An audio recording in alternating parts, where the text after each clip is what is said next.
Hello, welcome to the channel. Today we're going to be unboxing and taking a look at the Boba Fett repainted armour and throne figure from Hot Toys. So let's take a look at the box first of all, and we can see on the front a very big picture of the figure itself, and we've also got this here which I believe is called a cigar band, which runs around the front and the sides of the box, and there's a little picture of the figure there with the helmet off. If we turn it around the side, there's another picture of the figure there on the cigar band, and the back just a bunch of writing, nothing interesting, and then this side just a bit of writing down there, Boba Fett and throne repaint armour. So let's get the box opened and see what we've actually got inside. So here's the box with that very nice picture on the front, and if we take the lid off, inside we've got a kind of protective cover over everything which just slides out, and then we've got all the various bits and pieces we can see there underneath this plastic covering which is holding everything in place. So let's get everything out and start taking a closer look. Okay, let's take a look at the throne first of all. It's a pretty big size, as you can see. If we look at the back, not a lot to see, not very exciting. It is all textured to look like stone, and we can just see here like the base of the seat, the back of where the arms are, and the back space there. On the sides we have got some detailing, we've got these ridges carved into it, same at either end, again textured like stone and weathering painted onto it. But the main detail obviously is on the front. So firstly at the back we've got these, whatever they're meant to be, these runes, or whether this is meant to be writing. I don't know if it's meant to be some sort of Star Wars language, I don't know what that is, but it looks very nice. And then coming down we've got the seat, and we've got a back pad there, and we've got a seat pad which overlaps onto the front there. And looking at that, again that's textured, it's made to look like it has been sat on and worn out over time, and it's got a certain amount of weathering and dirt on it. And also, although the back pad seems to be solid, the seat does have a certain amount of give in it, so maybe not the edges but the middle of it does seem to be some softer material, which I believe is part of the design to stop the figure from sliding off when it is sitting on it. So this pad overlaps the front, and if we look at the arms, the front of the arms, that's where we've probably got the most detail. We've got these two pieces coming down from these rancor heads or gargoyles, I guess, and they are designed to look like they are bronze from the look of it. They've got that bronze look, they've got again the weathering on it, the green colouring that it picks up over time. And coming further down we can see again you've got weathering where you've had, it looks like you've got dirt or water or whatever has gradually run down over the stone over time. So that's the throne. A very nice piece by itself. Let's sit that there. And we've also got with it, if you don't want to sit your figure on the throne, we have of course got the stand, which I believe is called something like a dynamic action stand, I think it is. So your figure will stand up, if I can get this bit to go in the base, your figure should stand up perfectly well on its own. But if you want to put it in an action pose, whether it's jumping in the air or diving around and it's basically on one foot, it's in a pose that it won't stand up on its own, you get this stand with it that will hold the figure up so you can put your figure into any kind of dynamic action pose. And you've got on the base of it, it looks like some kind of flooring, and on the front we've got the name panel there which says Star Wars Boba Fett. So let's put that to one side because we're probably not going to want that. And next up we've got the actual figure itself. So let's take him out. And we've got some bits and pieces of plastic covering to protect it on the front and the back. And the head. And the two arms. Oh, if I can get that one off. Come on, off you come. Oh, that's got a bit of tape around it. There we go. And then the feet. Which have probably got tape around them and all as well. Okay, there we go. So let's go through the articulation first of all. He's got his rangefinder up here on his helmet, which does hinge forward and back up, and the head tips forward and back, and it rotates, and it goes side to side as well, and the arms come up and forward and back, and it bends at the elbows and in and out, and it bends at the wrists as well. They seem to be ball joints there, the wrists, and the other one the same. It bends in, and this is, I think, a bicep cut, I think they call that, they've got there. And again the wrist rotates round and in and out, and then the torso again forward and back and twists and side to side. And with the legs, we've got joints at the top, so the legs go to the side, they go forward, they go back, and the knees as well, they bend, and the feet as well. You can see they twist out and up and down and all over the place. So plenty of articulation in the figure for whatever pose you want to put him in.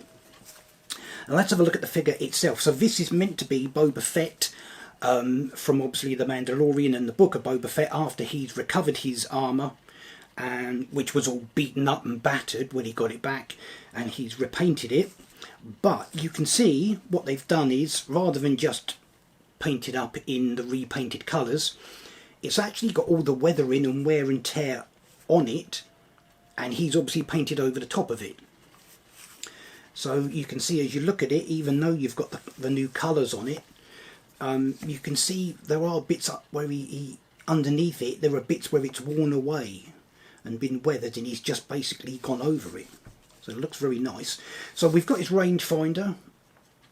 As I said, there's a little bit of colouring on the inside. I can't quite make out if there's is there any colouring? Maybe it's not. But we've got on the side, it's this sort of tan colour with a bit of black and white detailing on it. And then the helmet looks very nice, and it's green with the deep red colouring, and a couple of other little bits of detail there. You can see we've got the ding in the front, and then the chest piece on the, well, say the back piece is basically blank with a little space there for the jetpack. And then the chest over to one side, we've got his little logo or crest there, which has been repainted on, and again that's been done in green. And then his arms, we've got pieces of shoulder armour done in yellow, with the mythosaur skull on one, and he's got like an undershirt, if that's what you want to call it, or this robe he's wearing in black underneath it now, which has several layers or folds to it. And then we come down to what they call his gauntlets. I'd call them like wrist guards or something, but I believe they're called gauntlets. And one of them, we've got that little, what's that thing called, the one that fires all the little darts out of it. We've got that on one of them, on one side, on the left one. And then on the right one, we have the other one, we've got black tubes coming down, which I believe were previously clear tubes, and he's obviously replaced them. And again, it's this nice deep red colouring with silver detailing picked out and a bit of black detail in there as well. And then his hands, we have just got him wearing black gloves with a little bit of very dark red colouring, it looks like, just on the fingers. And then coming down to his waist, we've got, I believe this is a different belt to what he had before. I seem to remember the one before was like a sort of, like an ammo belt. And this one has got pouches on it. 2 pouches on that side, 2 pouches on that side. And then in the middle, he's got this bronze or brass looking belt buckle there on the front. And then again, his robe, or whatever we want to call it there, is hanging down at the front and the back, this material he's got, and black trousers. And off to one side, we've got a little holster there attached to his belt. And then as we come down, we can see he has now got knee armour with what appears to be some kind of attachments to the side of them. Not sure what they are. Is that are they meant to be? Is that weaponry? Is that meant to fire? I don't remember. And then we've got his boots, which mostly we can't see because they're covered up with these spats that he's wearing over the top. His protective spats. So that is essentially your figure, which will hopefully stand up on its own if I can get him positioned. There we go. So there's your figure.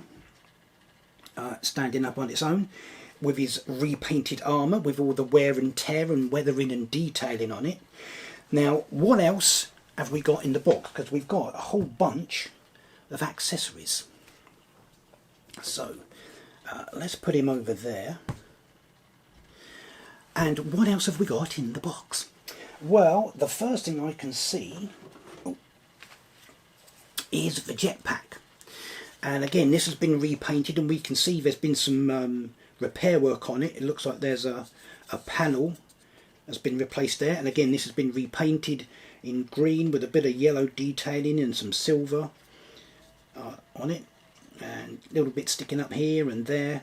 And I believe the jets on it are movable, if you want to point those at a different angle. And we also get, as an accessory, the missile to go in the back of it, which I believe, I don't know if it goes in a particular way. I think it just slots in like that. I don't know if that's how far it's meant to go. Gosh. Oof. There we are. And that has a pad on it so that it doesn't damage the figure, and I think this just, oh, there we go. That basically just magnetises on. It's very weird, you can hear it clicking on. That's the jetpack. It just goes on with a couple of magnets there. Okay, so jetpack. What else have we got? We've got, what's that over there? Oof. Okay, this is a bit tricky to see. This is his grappling hook, which I believe clips in to one of the gauntlets somewhere, which looks a bit weird, but then it looks a bit weird with it there anyway. Very very thin thing. It looks very delicate. It feels quite sturdy. I'm not sure how sturdy or delicate that actually is. And then we've also got, where is it? There we are. We've also got his flamethrower flame, which again I believe basically just clips underneath the gauntlet there. So you have to make sure you've got the gauntlet pulled forward far enough. If you haven't, you won't be able to get that far enough back in there. So, oh, that looks quite cool. Or quite hot, I guess. Ha ha ha ha. There we are. That looks quite nice. It's a kind of translucent orange-yellow colour. So again, it just seems to clip in and clip out. So what else have we got? We've got some weaponry for him. We've got his little pistol there, which we can put in his hand if we've got the right hand. And I believe it does also go in the holster, just there. And there's a little strap there that just goes over, and I believe is fixed with a magnet. So his pistol is just held in place there. And of course we've got his big rifle, which is, what is that called? EE3, his EE3 rifle we've got.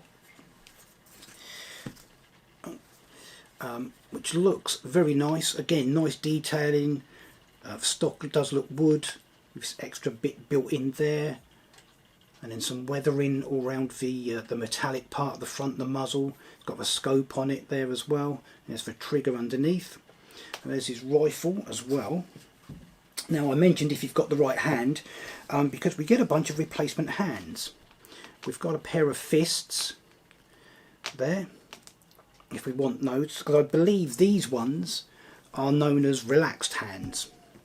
And these should just pop off of the ball joints, and then you can replace them with one of the others.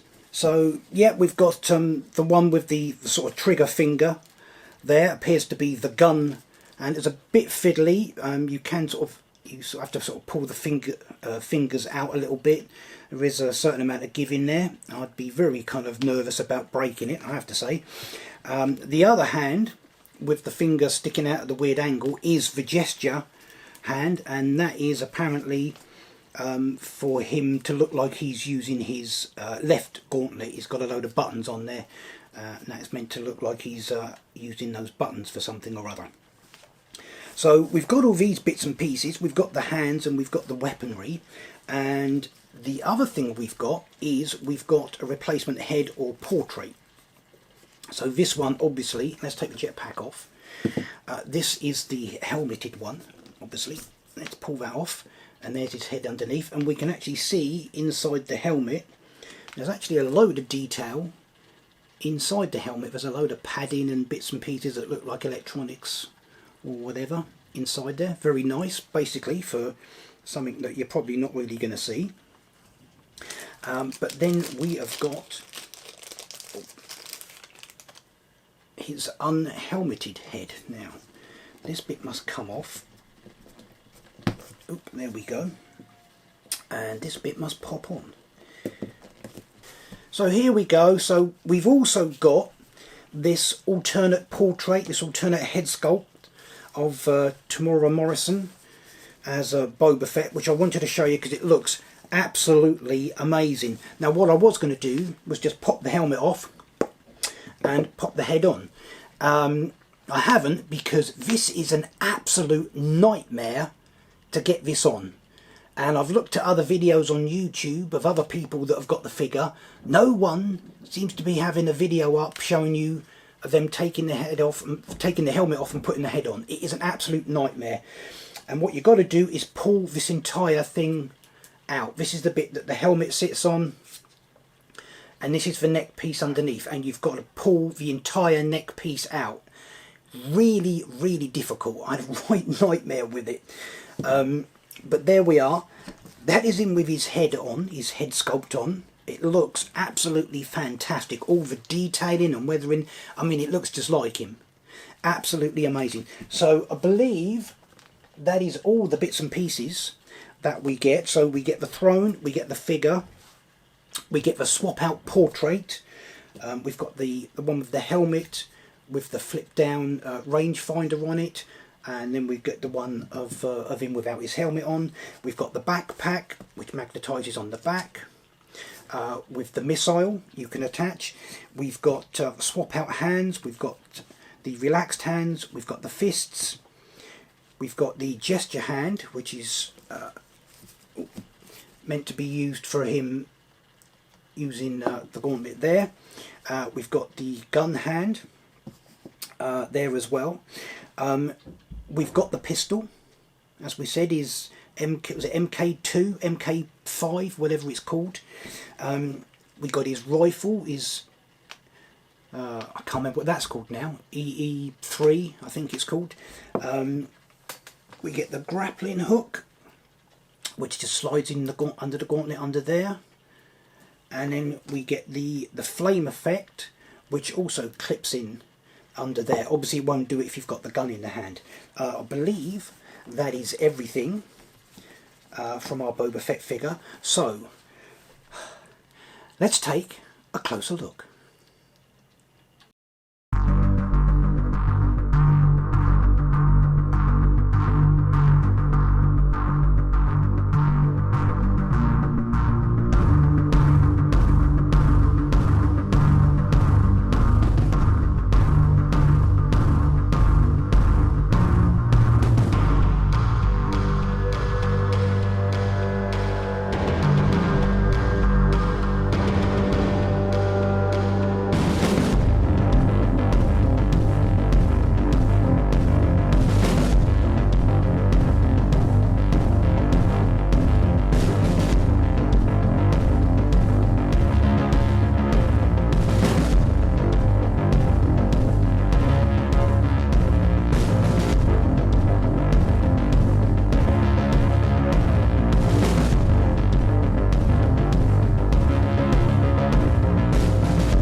So there we are. There's our Boba Fett repaint armour plus throne figure from Hot Toys Collectible. Does look absolutely amazing, particularly with that head sculpt of Tamora Morrison on it.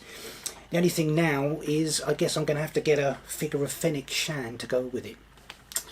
Anyway, for the time being, that is it for this video. Until next time, remember, hit the thumbs up below, and I will see you in the next one.